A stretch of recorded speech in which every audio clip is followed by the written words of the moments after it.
Hello everyone, today we will start cost of capital. देखिए, ये पहले लीवरेज हम लोगों ने अपने लास्ट सेशन में कंप्लीट कर लिया है और किसी भी बच्चे को अगर लीवरेज पढ़ना है तो मेरी जो लास्ट वीडियोस हैं उसे देख सकता है। बहुत इजीली हम लोगों ने उसे कवर किया है। और एक और बच्ची ने डिमांड की थी, बच्ची ने बोला था मैम कॉस्ट ऑफ कैपिटल की न्यूमेरिकल्स करवा दीजिए, तो इसी वजह से मैंने कॉस्ट ऑफ कैपिटल पे वीडियो बनाया है। ठीक है, तो अब स्टार्ट करते हैं इसे। तो व्हाट इज कैपिटल, फर्स्टली बताते हैं कैपिटल क्या होता है। हमें देखिए कंपनी के पॉइंट ऑफ व्यू से देखना है। ठीक है, तो कंपनी के पॉइंट ऑफ व्यू से कैपिटल क्या है, वो देखिए कैपिटल अपनी जनरेट करती है कहाँ से, डिफरेंट सोर्सेज ऑफ कैपिटल होते हैं, है ना। तो सोर्सेज ऑफ फंड होते हैं उसके, फंड है, कैपिटल क्या है, फंड है। तो सोर्सेज ऑफ फंड क्या होते हैं उसके, सोर्सेज ऑफ फंड होते हैं डिफरेंट, और उस पर जो उसे कॉस्ट पे करना होता है that is called cost of capital. अब डिफरेंट सोर्सेज ऑफ फंड क्या होते हैं, फर्स्ट होता है उसका डेट कैपिटल, ये हम ऑलरेडी स्टडी कर चुके हैं। डेट कैपिटल क्या होता है, देखिए जब भी कोई कंपनी बैंक से या किसी अदर कंपनी से या किसी से भी एक सर्टेन इंटरेस्ट रेट पर जब पैसा उधार लेती है, फंड उधार में लेता है, तो उस कंपनी को एक सर्टेन इंटरेस्ट रेट पर पैसा पे करना पड़ता है। ठीक है, तो उसे हम कहते हैं डेट कैपिटल। डेट कैपिटल क्या होती है, एक सर्टेन इंटरेस्ट रेट पर रेज की जाती है। ठीक है, वो होती है डेट कैपिटल। डेट कैपिटल क्या होती है, बहुत ही सस्ती कैपिटल होती है, हमें पता है ऑलरेडी कि ये बहुत ही चीप कैपिटल होती है, हमें बहुत कम रेट पर मिल जाती है। ठीक है, बट इसके साथ क्या होता है, जब देखिए कम रेट पर मिलती है तो इसके साथ एक डिसएडवांटेज भी होगा। तो इसका डिसएडवांटेज ये होता है कि ये बहुत ही रिस्की कैपिटल होती है। रिस्की क्यों होती है, देखिए हमें इसे पे करना ही करना है, ये क्या है, लायबिलिटी है कंपनी के ऊपर, इसे पे करना ही है, चाहे हमें प्रॉफिट हो चाहे हमें लॉस हो। ठीक है, अब सेकंड जो हमारा सोर्स ऑफ फंड है दैट इज इक्विटी कैपिटल। ठीक है, इक्विटी कैपिटल में भी हमारे इक्विटी कैपिटल फर्स्टली हम बताते हैं। इक्विटी कैपिटल क्या होती है, देखिए जब कंपनी अपने शेयर्स को इशू करती है, कंपनी अपने शेयर्स के थ्रू शेयर्स इशू करके जब पैसा रेज करती है मार्केट से, फंड रेज करती है, उसे हम कहते हैं इक्विटी कैपिटल। ठीक है, तो इक्विटी कैपिटल भी हमारी टू टाइप्स की होती है। फर्स्ट होता है हमारा दो तरीके से रेज कर सकते हैं, एक तो ये होता है प्रेफरेंस शेयर्स के थ्रू, या फिर दूसरा ऑर्डिनरी शेयर्स के थ्रू। ठीक है, अब मैम प्रेफरेंस शेयर्स क्या है, ऑर्डिनरी शेयर्स क्या है। प्रेफरेंस शेयर के नाम से ही समझ में आ रहा है प्रेफरेंस, इन शेयर होल्डर्स को हम क्या देते हैं, कुछ प्रेफरेंस देते हैं ओवर ऑर्डिनरी शेयर होल्डर। इसमें क्या होता है कि जैसे हमने डेट कैपिटल, जो भी हमारे क्रेडिटर्स हैं उनको जो हम पे कर देते हैं अपने प्रॉफिट में से, तो उसके बाद हम प्रेफरेंस शेयर होल्डर्स को पे करते हैं, ऑर्डिनरी शेयर होल्डर को पे नहीं करते, प्रेफरेंस शेयर होल्डर को पे करते हैं। जो भी सर्टेन अमाउंट ऑफ प्रॉफिट हम उन्हें पे कर देते हैं। फिर उसके बाद जो बची हुई अमाउंट होती है, residual income is paid to the ordinary share holder, उसी में से हम रिटेन करते हैं कुछ। ठीक है, तो ये हो गए हमारी तीन तो सोर्सेज हो गए। फर्स्ट हो गया डेट कैपिटल, दूसरा preference share capital, third is ordinary share capital that is called equity capital, and fourth one is retained earning. retained earning क्या होता है, देखिए कंपनी सारा पैसा शेयर होल्डर को पे नहीं करती है, शेयर होल्डर को नहीं देती है। देखिए कंपनी का कुछ प्रॉफिट हुआ, अगर उसे सारा ही शेयर होल्डर को बांट दिया तो आगे वो बिजनेस कैसे करेगी, आगे प्रॉफिट कैसे कमाएगी। तो उसके लिए क्या करती है कंपनी, कुछ अमाउंट ऑफ मनी, कुछ अमाउंट ऑफ प्रॉफिट, ठीक है, कुछ पार्ट ऑफ प्रॉफिट क्या करती है, some part of profit is retain within the company for future purposes, for future investment purposes. ठीक है, उसके लिए वो क्या करती है, रिटेन करके रखती है some part of its profit, तो उसी को हम कहते हैं retain earning. Retain earning basically वैसे शेयर होल्डर की कैपिटल ही होती है। ठीक है, बट उसे वो उनकी जो शेयर होल्डर की वेल्थ मैक्सिमाइजेशन होता है, उसकी वेल्थ मैक्सिमाइज करने के लिए ही रिटेन कर रखती है। ठीक है, तो ये हमारे 4 सोर्सेज हो गए सोर्सेज ऑफ फंड के। तो इन पे हम कॉस्ट निकालेंगे कि अगर हम डेट कैपिटल लेते हैं मार्केट से तो उस पर हमारी कॉस्ट क्या होती है। ठीक है, ऐसे ही अगर हम इक्विटी कैपिटल लेते हैं, प्रेफरेंस शेयर कैपिटल, तो उस पर कॉस्ट क्या लगती है, ऑर्डिनरी शेयर होल्डर्स जो होते हैं उस पर हमें कितनी कॉस्ट पे करनी होती है, रिटेन अर्निंग पर कितनी कॉस्ट पे करनी होती है। तो वन बाय वन हम सबको स्टडी करेंगे और न्यूमेरिकल्स भी करेंगे। चलिए अब स्टार्ट करते हैं कॉस्ट ऑफ डेट के साथ। ठीक है, देखिए कॉस्ट ऑफ डेट क्या होता है, इसे हम रिप्रेजेंट करते हैं KD से। कॉस्ट ऑफ डेट को हमने रिप्रेजेंट किया है KD से।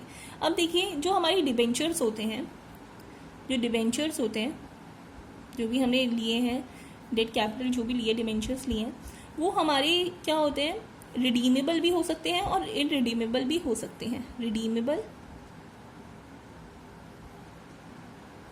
और इनरिडीमेबल। अब आप कहोगे मैम ये रिडीमेबल और इनरिडीमेबल क्या है? देखिए, रिडीमेबल क्या होता है, डिबेंचर्स जिनको हमें जिनकी कोई मेच्योरिटी हो, कि हमें ये बोले कि 5 साल बाद हमें ये जो डिबेंचर है वो रिडीम करना है, उसकी जो जो भी उसका प्राइस था उससे, ठीक है, तो वो हो गया रिडीमेबल। अब एक होता है इनरिडीमेबल, जिसमें हम इंटरेस्ट पे करते रहते हैं, ठीक है, लाइफ टाइम, बट इसका क्या होता है, इसे हम कभी रिडीम नहीं करते, मतलब उसको कभी ख़त्म नहीं करते, उसकी कोई मेच्योरिटी नहीं होती है, ठीक है, दैट इज़ कॉल्ड इनरिडीमेबल। ठीक है, तो हम इन दोनों केसेस में कॉस्ट ऑफ डेट को फाइंड आउट करना सीखेंगे कि रिडीमेबल और इनरिडीमेबल के केस में हम कैसे कैलकुलेट करते हैं कॉस्ट ऑफ डेट। ठीक है, तो फर्स्ट हम लेते हैं इनरिडीमेबल वाला केस। ठीक है,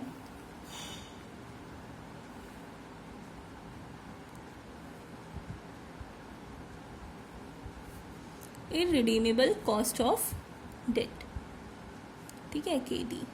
तो इसके लिए हमारा जो फॉर्मूला होता है KD equal to I 1 minus T upon amount receivable, amount received. ठीक है, अब देखिए, अब आप कहोगे मैम 1 माइनस टी क्यों किया है हमने इंटरेस्ट में से? अब एक और चीज़ मैं आपको बताती हूँ। देखिए, जब भी हम डेट कैपिटल लेते हैं तो डेट कैपिटल पे जो हम इंटरेस्ट पे करते हैं उस पर हमारा टैक्स नहीं लगता है। ठीक है, ये चीज़ आप याद रखिएगा कि इट इज़ वेरी इंपॉर्टेंट, क्योंकि डेट कैपिटल इसी वजह से हमारे लिए बहुत अच्छी कैपिटल होती है, क्योंकि इस पर हमें कंपनी को टैक्स नहीं पे करना पड़ता है। देखिए, जो शेयर कैपिटल होती है, जो इक्विटी कैपिटल होती है, उस पर उसे टैक्स पे करना पड़ता है, बट जो डेट कैपिटल होती है उस पर उसे टैक्स पे नहीं करना पड़ता। इसी वजह से हम 1 माइनस टी इसमें करते हैं। तो इंटरेस्ट में से हम 1 माइनस टी, क्योंकि उसने हमारे टैक्स को बचा लिया, तो वो कॉस्ट हमारी बच गई, तो इस वजह से हम 1 माइनस टी करते हैं कि हमारा इतना कॉस्ट तो सेव हो गया। ठीक है, तो अब देखिए, और आप कहेंगे अमाउंट रिसीव क्या है मैम? अमाउंट रिसीव देखिए क्या होती है, जो भी हमने अमाउंट रिसीव की डिबेंचर्स के थ्रू हमने कितनी अमाउंट रिसीव की, मान लीजिए उसने हमें 100 रुपये दिए, ठीक है, बट उसने हमें उस टाइम हमने उससे डिस्काउंट में लिया, कुछ 5% के डिस्काउंट में लिया, तो 95 उसकी वैल्यू हो गई, है ना, और उस पर हमने 2 रुपये उसकी फ्लोटेशन को कॉस्ट लग गई, है ना, 2% मान लो, तो 100 रुपये का 2% 2 रुपये हो गया, है ना, तो वो उसकी फ्लोटेशन कॉस्ट लग गई, ट्रांजेक्शन कॉस्ट वगैरह, तो वो भी हमारी माइनस हो गई, तो हमारे पास बचा कितना, खाली 93 रुपीज़ बचा। वो हमारे पास अमाउंट रिसीव्ड, वो जो हमारे पास आया उनका, वैसे तो उसका फेस वैल्यू तो 100 रुपये ही था, बट जो हमने रिसीव किया डैट वॉज 93। तो हम इस तरह से, देखिए, हम इसका फॉर्मूला भी लिख देती हूँ। अमाउंट रिसीव क्या हो जाएगा, अमाउंट जो भी हमने रिसीव की, इसको हम ये कर देते हैं, रिसीव जो भी हमने की, जैसे 100 रुपये हमने रिसीव किया, उसमें से हमने डिस्काउंट भी माइनस किया, ठीक है, माइनस हमने जो भी हमारी फ्लोटेशन कॉस्ट थी वो भी माइनस की, तो एक्चुअली में तो हमने वो रिसीव किया, ये चीज़ रिसीव की। तो इस तरह से हम अमाउंट रिसीव निकालते हैं। अगर इसकी जगह पर प्रीमियम होता तो हम प्रीमियम को क्या करते, प्लस कर देते, क्योंकि हमें प्रीमियम कुछ एक्स्ट्रा मिल रहा है हमें, है ना, तो हम प्लस प्रीमियम कर देते। ठीक है, तो इस तरह से हमारा ये फॉर्मूला होता है। ठीक है, अब इसे एक एग्जाम्पल के थ्रू समझते हैं। देखिए, ये है हमारा एग्जाम्पल। इसमें क्या है, company issues 10% irredeemable debentures of 10,000. The company is paying 50% tax. Calculate cost of debt capital at 10% discount and 10% premium. देखिए, दो केसेस में हमें यहाँ पर कॉस्ट ऑफ डेट निकालनी है, जहाँ पर 10% डिस्काउंट है उस केस में भी और 10% प्रीमियम है उस केस में भी, और हमने कंपनी ने 10% पर डिबेंचर इशू किया है और 10,000 का। ठीक है, 50% हमारा टैक्स रेट गिवन है। तो कैसे हम फाइंड आउट करेंगे? फर्स्टली हम फॉर्मूला लिख देते हैं अपना। देखिए, हमें पहले तो ये पहचाने वो इनरिडीमेबल है या रिडीमेबल। यहाँ देखिए इनरिडीमेबल लिखा हुआ है, और प्लस इसमें टाइम हमें गिवन नहीं है कि इतने टाइम बाद हम रिडीम करेंगे, कुछ भी नहीं गिवन है। तो ये इनरिडीमेबल वाला केस है, तो इनरिडीमेबल वाला फॉर्मूला हम अप्लाई करेंगे। फॉर्मूला था I 1 minus T upon amount received. ठीक है, अब देखिए, अगर हम डिस्काउंट वाला केस लेकर चलते हैं, डिस्काउंट वाला केस अगर लेकर चलते हैं, ठीक है, तो डिस्काउंट वाले केस में अमाउंट रिसीव्ड हमारी क्या हो जाएगी, जो भी हमारे पास हमने 10,000 का डिबेंचर रिसीव किया था और हमारा जो डिस्काउंट है वो कितने का है, 10% का, तो 10% क्या हो जाएगा 10,000 का, 10% हो जाएगा 1,000 रुपीज़, तो अमाउंट रिसीव हो जाएगी 9,000 रुपीज़, है ना। अमाउंट रिसीव क्या हो गई हमारी, 9,000 रुपीज़ हो गई। तो अब हम लगाते हैं KD का फॉर्मूला। देखिए इंटरेस्ट क्या है, इंटरेस्ट भी 10% है, इंटरेस्ट क्या है हमारा 10% ऑफ 10% है, तो हम 10% निकालेंगे 10,000 का, क्योंकि फेस वैल्यू पर ही इंटरेस्ट पे किया जाता है, कभी भी अमाउंट रिसीव पर नहीं पे किया जाएगा। फेस वैल्यू जो हमने 10,000 का डिबेंचर लिया है तो 10,000 पे हमारा 10% का इंटरेस्ट दिया जाएगा, तो हमारा हो गया 1,000 इंटरेस्ट। 1 माइनस टी है हमारा 50%, तो 0.50, ठीक है, अपॉन अमाउंट रिसीव हम निकाल चुके हैं 9,000 डिस्काउंट के केस में। 1,000 मल्टीप्लाई बाय 0.5 अपॉन 9,000, तो ये आ गया 500 अपॉन 9,000। और देखिए KD हमें परसेंट में निकालनी है, अगर हमें कॉस्ट परसेंट में चाहिए तो इसे हम इंटू 100 भी कर देंगे, तो जो हम डिवाइड करेंगे तो हमारे पास आता है 5.55%। तो ये हमारी हो गई KD कॉस्ट, ठीक है। हमारी कॉस्ट ऑफ डेट इस केस में निकली 5.55%। अगर मान लीजिए प्रीमियम वाला केस है, प्रीमियम हमने पे किया है, प्रीमियम हमें मिल रहा है, तो 10% का प्रीमियम अगर मिल रहा है तो उस केस में हमारी कॉस्ट थोड़ी कम हो जाएगी, क्योंकि हमें प्रीमियम मिल रहा है, हमें कुछ एक्स्ट्रा अमाउंट मिल रहा है, तो उस केस में अमाउंट रिसीव क्या हो जाएगी हमारी, देखिए 10,000 तो था ही, ठीक है। अब हमें उसमें प्रीमियम मिल रहा है, प्रीमियम कितना मिल रहा है, 10% का मिल रहा है, तो हम इसमें 10% क्या हो गया 1,000, तो इसे हम प्लस करेंगे प्रीमियम को, तो क्या हो जाएगा 11,000 अमाउंट रिसीव। अब हम वही फॉर्मूला लगाते हैं, KD इक्वल टू क्या हो जाएगा हमारा, इंटरेस्ट था 1,000, 1 minus T that is 0.5 upon 11,000, sorry इसे हम पहले मल्टीप्लाई कर देते हैं, ठीक है, तो 500 अपॉन 11,000 इंटू 100 अगर हमें परसेंट में चाहिए तो 50 अपॉन 11 जाता है 4.55%। तो इस तरह से हमने दोनों केसेस में हम cost of debt find out कर सकते हैं, ठीक है। होप आप लोग को अच्छे से क्लियर हो गया होगा। फर्स्ट केस जिसमें हमारा जो डिबेंचर होता है वो क्या होता है, इररिडीमेबल होता है। अब हम दूसरा केस लेकर चलते हैं जिसमें हमारा जो डिबेंचर है वो इररिडीमेबल है, उसमें हम कैसे सॉल्व करते हैं। देखिए when our debenture is redeemable, उस केस में हमारे जो कॉस्ट ऑफ डेट होती है वो निकलती है, उसका फॉर्मूला होता है I1 माइनस टी, ये तो इंटरेस्ट तो हम निकालेंगे है ना, वो तो हमारी कॉस्ट है ही, प्लस अब देखिए जब रिडीमेबल वाला केस होता है तो जब हम रिडीम करते हैं तो हमें कुछ एक्स्ट्रा भी पे करना पड़ता है। कभी कभी क्या होता है कि उसमें हम कुछ प्रीमियम पे कर रहे हैं, है ना, कभी कभी अमाउंट ना बढ़ के हमने 100 रुपये का लिया था डिबेंचर और हम उसे प्रीमियम पर पे कर रहे हैं, कभी कभी 105 पे करते हैं, तो हम क्या करते हैं रिडीमेबल वैल्यू, जो रिडीमेबल वैल्यू होती है, रिडीमेबल वैल्यू, अब रिडीमेबल वैल्यू क्या होती है, इसमें हम क्या करते हैं कुछ प्रीमियम ऐड कर देते हैं। कभी कभी अगर प्रीमियम पर हमें मिल रहा है तो हम क्या करते हैं, कभी कभी अगर प्रीमियम पे ऐड हो रहा है तो हम प्रीमियम ऐड कर देते हैं, ठीक है, जो भी एक्चुअल अमाउंट है, अमाउंट प्लस क्या कर देते हैं प्रीमियम, ठीक है, ये हो जाता है, ठीक है। तो RV क्या होता है, रिडीमेबल वैल्यू, उसमें से हम माइनस करते हैं जो भी हमारी अमाउंट रिसीव्ड है, ठीक है। अमाउंट रिसीव आपको पता ही है, उसे हम डिवाइड करते हैं नंबर ऑफ ईयर्स, जिस टाइम तक, मतलब मान लीजिए इसमें दिया होता है 5 साल बाद रिडीम होगा आपका शेयर, आपका डिबेंचर, या 10 साल बाद, तो हम नंबर ऑफ ईयर यहाँ पर लिखते हैं, ठीक है, divided by whole divided by, इसे हम होल डिवाइडेड बाय कर देते हैं amount, sorry redeemable value plus amount received upon 2, ठीक है। तो this is the formula of KD, sorry इसे अलग रख लीजिएगा, ठीक है।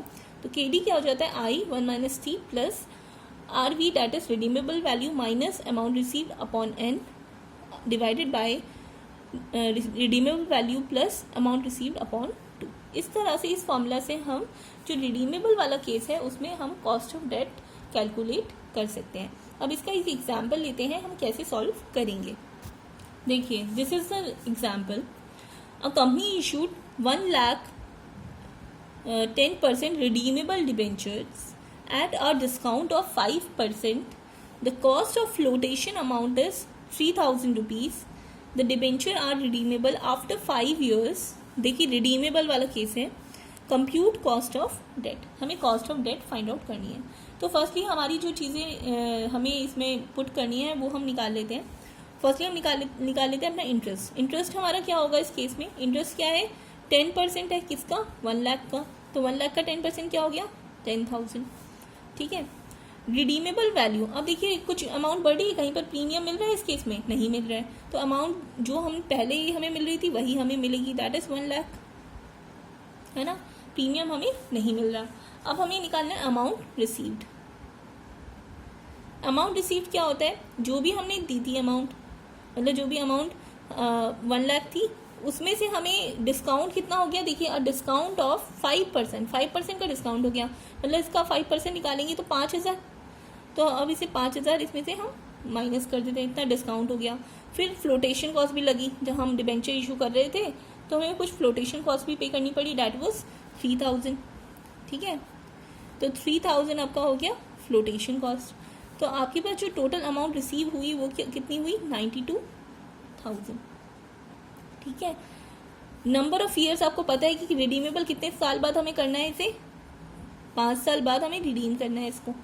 ठीक है, तो हमें cost of debt find out करनी है। अब ये जो भी वैल्यूज हमने निकाली है उसको वैल्यूज को हम उस फॉर्मूला में पुट कर देंगे। ठीक है, तो देखिए cost of debt KD equal to होता है हमारा interest 1 minus T plus redeemable value minus amount received divided by n number of years upon amount redeemable value plus amount received upon 2। ठीक है, तो हम वैल्यू पुट कर देते हैं। इंटरेस्ट जो था हमारा कितना था? 10,000। 1 माइनस टी जो था, टैक्स हमें जो दिया था, टैक्स रेट मैंने मेंशन नहीं किया, टैक्स हमारा है यहाँ पर 50%। ठीक है, तो टैक्स हम 50% मानकर चलते हैं, तो 50% हो गया तो 0.5। ठीक है, 50%, 50/100।